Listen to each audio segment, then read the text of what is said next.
नमस्कार, आप देख रहे हैं स्पेशल रिपोर्ट और आपके साथ मैं श्वेता मिश्रा अवस्थी। समुद्र की ऊंची ऊंची लहरें और गरजती हुई तेज रफ्तार हवाएं और समुद्र का बदला हुआ मिजाज बता रहा है कि तबाही का तूफान किस तरह से आगे बढ़ रहा है। चेतावनी के लिए समुद्र तट पर लगे हैं लाल झंडे, किनारे की दुकानें बंद है। मौसम विभाग के मुताबिक ओडिशा में तूफान सबसे ज्यादा तबाही ला सकता है। धुआंधार बारिश और तेज रफ्तार हवा से पेड़ धुंध में गुम दिख रहे हैं। समुद्री तूफान की वजह से ओडिशा के साथ साथ पश्चिम बंगाल का भी बड़ा इलाका प्रभावित होने वाला है। तूफान से पहले समंदर अशांत हो चुका है। पश्चिम बंगाल के 8 जिलों में तूफान को लेकर अलर्ट जारी हो चुका है।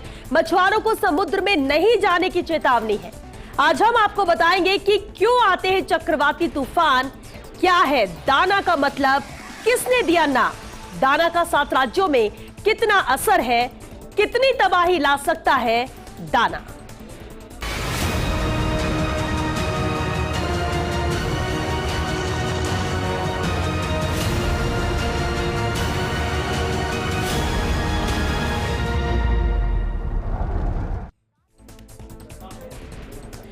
सबसे पहले जानते हैं कि आखिर चक्रवाती तूफान आते क्यों हैं, क्या वजह है इसकी।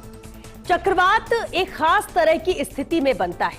ऐसा तब होता है जब समुद्र की सतह का टेम्परेचर 26.5 डिग्री को पार कर जाता है और हवाएं समुद्र से ऊपर की तरफ उठने लगती हैं।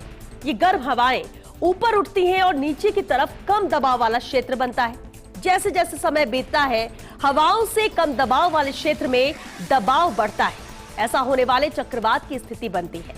चक्रवात कुछ दिन तक या कुछ हफ्तों तक बना रह सकता है और यही वजह है चक्रवाती तूफान आने की, और इसीलिए चक्रवाती तूफान आते हैं।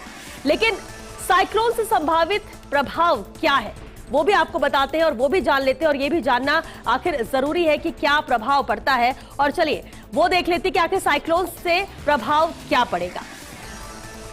इसे सबसे पहले समझते हैं संभावित प्रभाव क्या होगा। आकाशीय बिजली से जान माल और पशु हानि की संभावना बनी रहती है। आकाशीय बिजली की वजह से इसलिए एहतियात बरतने की बात बार बार कही जाती है। आंधी पानी से फसलों और पेड़ को नुकसान होता है, और पहले भी हमने देखा है कि जब विनाशकारी तूफान आते तो किस तरह से तबाही का मंजर होता है, और ऐसे स्थिति में ही आंधी पानी से फसलों और पेड़ को भी नुकसान होता है। ऐसी स्थिति बनती है और झुग्गी झोपड़ी और कच्चे मकानों को भी काफी नुकसान होता है। उनका नामो निशान तक मिट जाता है जब विनाशकारी तूफान आता है, और इसलिए ये संभावित प्रभाव साइक्लोन के होते हैं। और जब साइक्लोन की स्थिति बनती है तो पहले से ही एहतियात बरतने की बात कही जाती है और कहा जाता है कि आप अलर्ट मोड पर रहिए, जितना जल्दी हो सके उस जगह को खाली कर दीजिए। और ये सब स्थितियां बनती है साइक्लोन की दौरान, जब साइक्लोन की स्थिति बनती है। लेकिन अब सवाल ये भी है कि क्या दाना जो ये तूफान है जिससे सावधान रहने की बात कही जा रही है, इसका आखिर मतलब क्या है और किसने ये नाम दिया है। इस तूफान का नाम दाना क्यों रखा गया, किसने नाम दिया, चलिए वो भी आपको बताते हैं। तूफान का दाना नाम सऊदी अरब ने दिया है और इसका मतलब उदारता होता है। अगर किसी आंधी की गति 62 किलोमीटर प्रति घंटे से अधिक है तो इसे एक विशेष नाम देना भी जरूरी हो जाता है। यही तूफानी हवा अगर 137 किलोमीटर प्रति घंटे तक पहुंचती है या पार हो जाती है तो इसे चक्रवाती तूफान कहते हैं।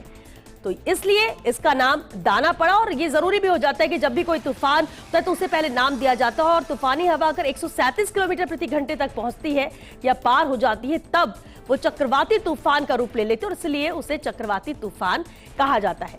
लेकिन दाना जिससे सावधान रहने की बात कही जा रही है, आखिर 7 राज्यों में असर कहां कहां पड़ेगा इस तूफान का, क्यों सावधान रहने की बात कही जा रही है, चलिए वो भी जान लेते हैं कि आखिर वो राज्य कौन से हैं जो जिन पर असर होगा।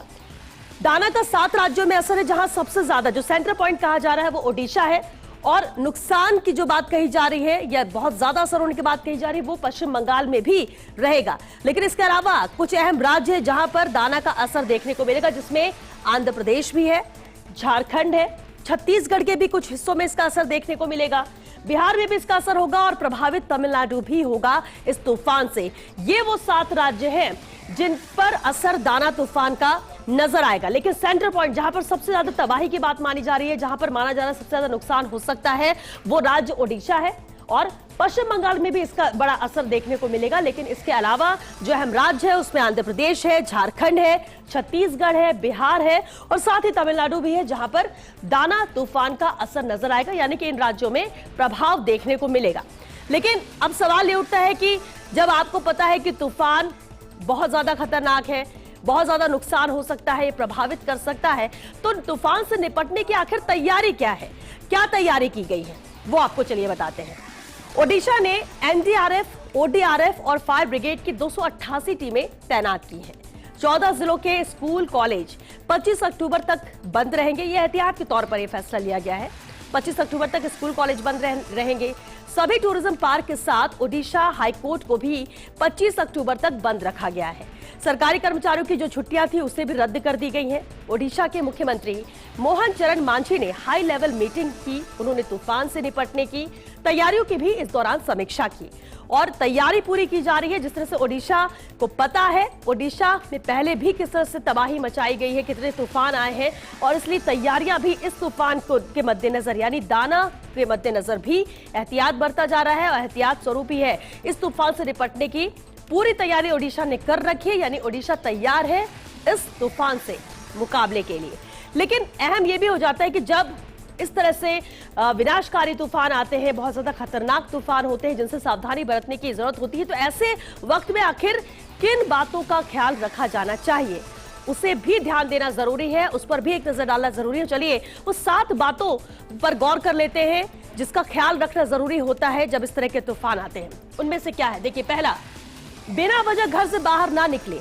जब तूफान की स्थिति है, चक्रवाती तूफान की स्थिति है, नुकसान बहुत ज्यादा हो सकता है, जान माल का नुकसान हो सकता है, तो ऐसे में हर किसी को ख्याल रखना है कि बिना वजह आप घर से बाहर ना निकले।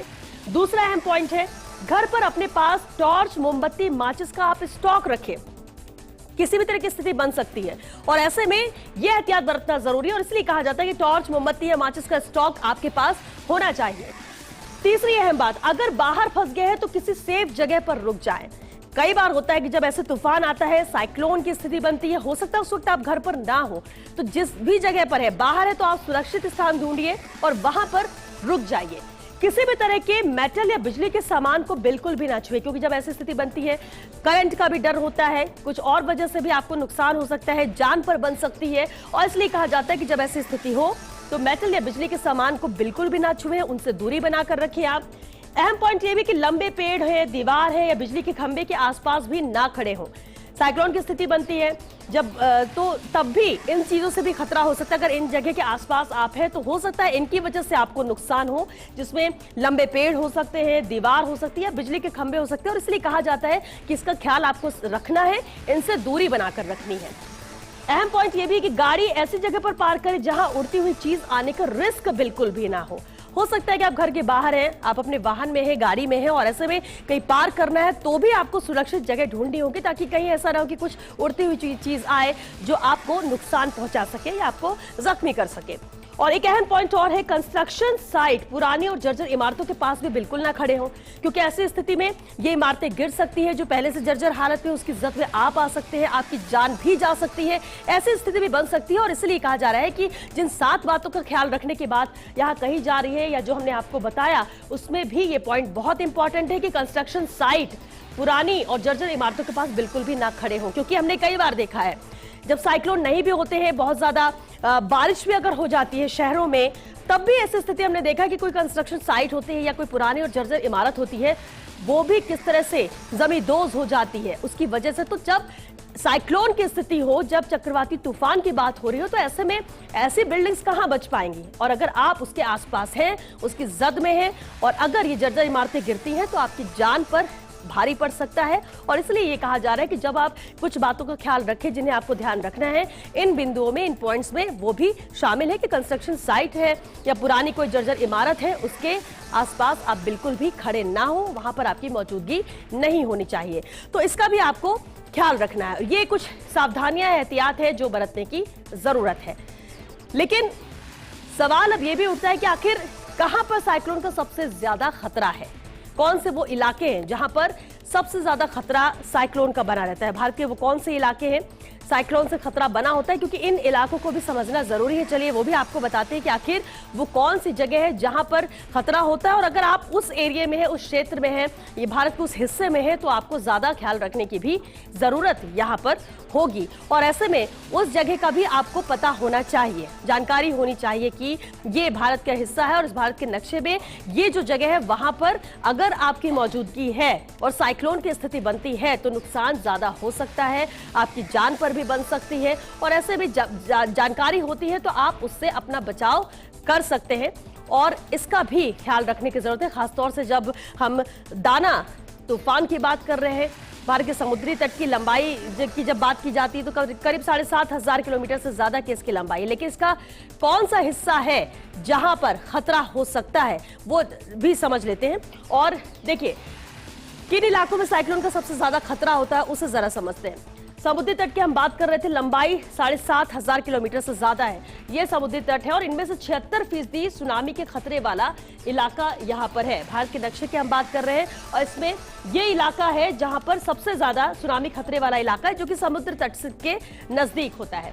और साइक्लोन के सबसे ज्यादा खतरे वाले इलाके साइक्लोन के मध्यम खतरे वाले इलाके हैं, इसे भी समझना जरूरी है, क्योंकि ये नक्शे के आधार पर कि कहां पर ज्यादा नुकसान हो सकता है, और इसलिए जब ऐसा कोई तूफान आता है तो समुद्र के किनारे जो राज्य है, जो सटे हुए इलाके होते हैं, वहां पर नुकसान ज्यादा होता है। और यही वजह है कि जो 7 राज्यों की हम बात कर रहे हैं, जहां पर सेंट्रल पॉइंट तो उड़ीसा है इस तूफान के लिए, लेकिन असर पश्चिम बंगाल में भी बहुत ज्यादा देखने को मिल सकता है। लेकिन इसके अलावा भी कई अहम राज्य हैं जहां पर इसका असर होगा, जिसमें तमिलनाडु भी है, बिहार भी है, छत्तीसगढ़ भी है, झारखंड भी है, तो उस पर भी असर ये देखने को मिल सकता है। और इसलिए कहा जा रहा है कि ये समझने की जरूरत है कि आखिर भारत के वो कौन से हिस्से हो सकते हैं जहां पर सबसे ज्यादा साइक्लोन की स्थिति बन सकती है, सबसे ज्यादा नुकसान हो सकता है अगर आप उस क्षेत्र में है, उस जगह पर है। तो अगर जब सावधानी की बात कही जाती है कि आपको इस तूफान से, साइक्लोन से बचाव करना है, तो उसके लिए आपको पता होना चाहिए कि आप कहां पर हैं और कहां पर नुकसान हो सकता है। हालांकि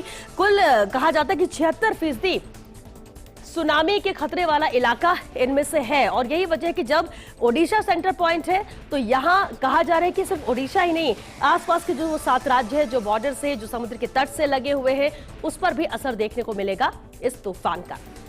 चलिए आगे बढ़ते हैं और अब बात करें कि कैसे आखिर ओडिशा खुद को संभाल पाता है। ये सवाल उठना भी लाजमी है। ओडिशा पहली बार नहीं है जब इस तरह के तूफान के जद में है या फिर इस तरह के तूफान से निपटने की वो तैयारी कर रहा है, लेकिन खुद को संभाल कैसे पाता है ओडिशा? देखिए, ओडिशा में हर साल तूफान आते हैं, हर साल तूफान आते हैं, समझिए। लेकिन 1999 में यहां एक ऐसा तूफान आया था जिसने सब कुछ बदल कर रख दिया था। इसे सुपर साइक्लोन भी कहा जाता है। उस तूफान में ओडिशा में 9,885 लोग मारे गए थे। 4.5 लाख जानवरों की भी मौत हुई थी उस तूफान में, जो कि सुपर साइक्लोन था, 1999 में आया था। और इतना ही नहीं, जहां 9,000 से ज्यादा लोगों की मौत हो, 4.5 लाख जानवरों की मौत हुई थी, और वहां 17,000 से ज्यादा स्कूल और 12,000 किलोमीटर की सड़क भी इस तूफान की वजह से बर्बाद हो गई थी। और इससे ओडिशा सरकार ने जीरो कैजुअलिटी का टारगेट सेट किया। सबसे पहले तो सरकार ने OSDMA का गठन किया और देश का ये पहला राज्य बना ओडिशा जहां डिजास्टर मैनेजमेंट अथॉरिटी का गठन हुआ था, जबकि NDMA का गठन 2005 में हुआ था। ओडिशा की सरकार ने लोगों को इनसे निपटने की ट्रेनिंग भी दी थी, और यही वजह है कि ओडिशा खुद को संभाल पाता है ऐसे तूफानों से, क्योंकि जितनी बड़ी त्रासदी ओडिशा ने 1999 में देखी थी, 9,885 लोगों की मौत होना बहुत बड़ी बात होती है। तूफान के जद में आने की वजह से मौत हुई, 4.5 लाख से ज्यादा पशुओं की मौत हुई इस तूफान की वजह से, और वो 1999 का ही तूफान था जिसने ओडिशा ने सीखा, सबक लिया, और यही वजह है कि वो खुद को हर तूफान से संभालता रहा है। और यही वजह है कि जब दाना से सावधान रहने की बात कही जा रही है तो ऐसी स्थिति में भी ओडिशा पूरी तरह से तैयार है, पूरा एहतियात बरता जा रहा है। तैयारी यहां पर है क्योंकि 24 अक्टूबर से 25 अक्टूबर के बीच में तूफान का असर देखने को मिलेगा, और इसलिए तैयारी ओडिशा सरकार ने भी पूरी कर ली है। उस वक्त से 1999 के बाद से लोगों को भी इससे बचाव की ट्रेनिंग यहां पर दी गई थी, और इससे भी वहां के लोग भी तैयार रहते कि जब ऐसी स्थिति बनती है तो कैसे खुद का बचाव करना है। बहरहाल आगे बढ़ते हैं। अब इसका असर और कहां है वो भी समझ लेते हैं, क्योंकि 300 फ्लाइट कैंसिल हुई हैं इस तूफान की वजह से, 552 ट्रेनें भी रद्द हुई हैं। और क्या प्रभावित हुआ है और क्या असर हुआ है, चलिए वो भी जान लेते हैं।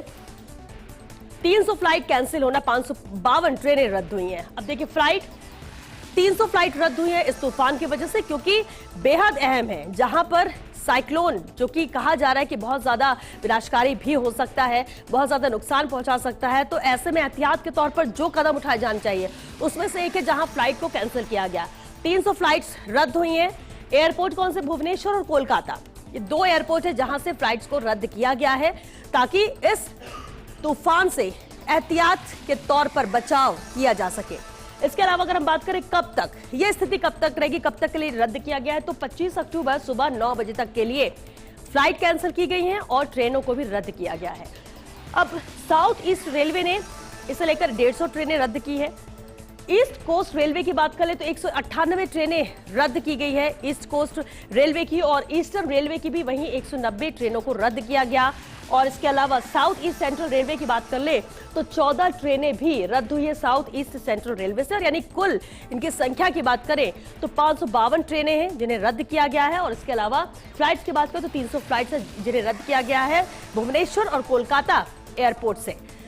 लेकिन एक सवाल यह भी उठता है कि चलिए समुद्र तट की हम बात करते हैं, समुद्र तट की वजह से ही यहां पर तूफान आता है, नुकसान बहुत ज्यादा होता है, लेकिन इसके लिए ओडिशा ही क्यों? ओडिशा ही क्यों? सेंटर पॉइंट ओडिशा ही क्यों? ये बेहद अहम सवाल। अब देखिए समुद्र में तूफान तब आता है जब इसकी सतह का पानी गर्म आ जाता है, और पानी गर्म होकर उड़ता है और ऊपर की ठंडी हवा से ये टकराता है। भारत के एक तरफ अरब सागर तो दूसरी तरफ बंगाल की खाड़ी है। बंगाल की खाड़ी में बनने वाला तूफान अरब सागर की तुलना में काफी अलग होता है।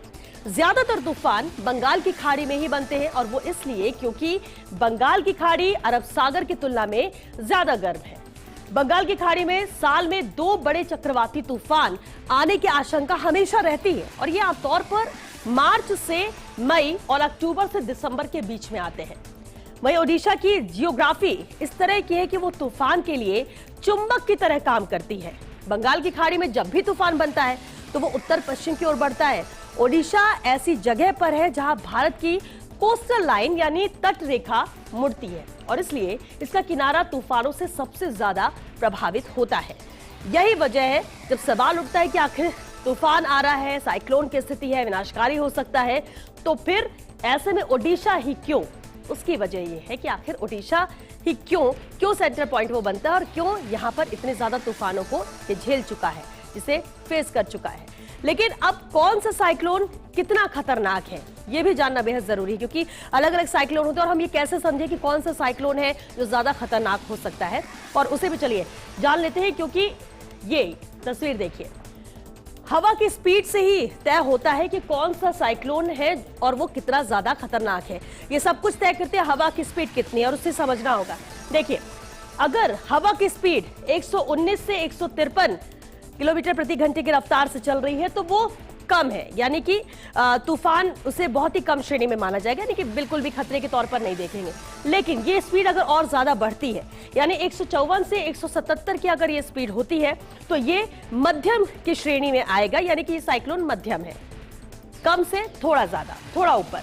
इसके बाद अगर ये स्पीड और ज्यादा बढ़ती है, यानी कौन सी स्थिति, ये जो थर्ड नंबर की, तीसरे नंबर की स्थिति आप देख रहे हैं 178 से 210, अगर इस स्पीड में हवा चल रही है तो ये ज्यादा की श्रेणी में आएगा, यानी कि तूफान ये ज्यादा है। इसके बाद 211 से अगर 250 की स्पीड में ये जाता है तो इसे बहुत ज्यादा तेज तूफान के तौर पर माना जाएगा, और ये और ज्यादा बढ़ता है, यानी कि 250 से ज्यादा की स्पीड होती है अगर प्रति घंटे की रफ्तार से, तो ये तूफान विनाशकारी कहलाता है।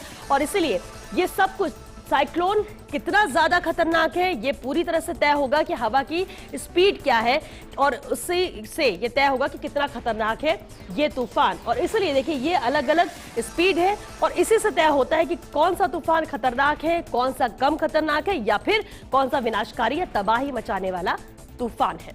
तो इससे बेहतर आप समझ ही सकते होंगे। लेकिन दाना की जब हम बात कर रहे हैं तो कितनी तबाही दाना ला सकता है ये बेहद अहम सवाल, क्योंकि तूफान अलग अलग आते हैं, उन्हें नाम दिया जाता है, उनकी स्पीड तय की जाती है, सेंटर पॉइंट क्या हो सकता है, उसका असर कहां कहां पर हो सकता है, ये सब बातें तो है, लेकिन कौन सा तूफान कितनी तबाही ला सकता है, और जब दाना से सावधान रहने की बात कही जा रही है तो कितनी तबाही दाना ला सकता है, चलिए वो भी समझते हैं और वो भी जान लेते हैं। दोनों राज्यों में तूफान का असर दिख रहा है। चक्रवाती तूफान दाना ने घातक रूप ले लिया है। यह उत्तर पश्चिम दिशा की तरफ आगे बढ़ रहा है। दाना 24 अक्टूबर यानी गुरुवार देर रात करीब 2 बजे ओडिशा के तट से टकराएगा।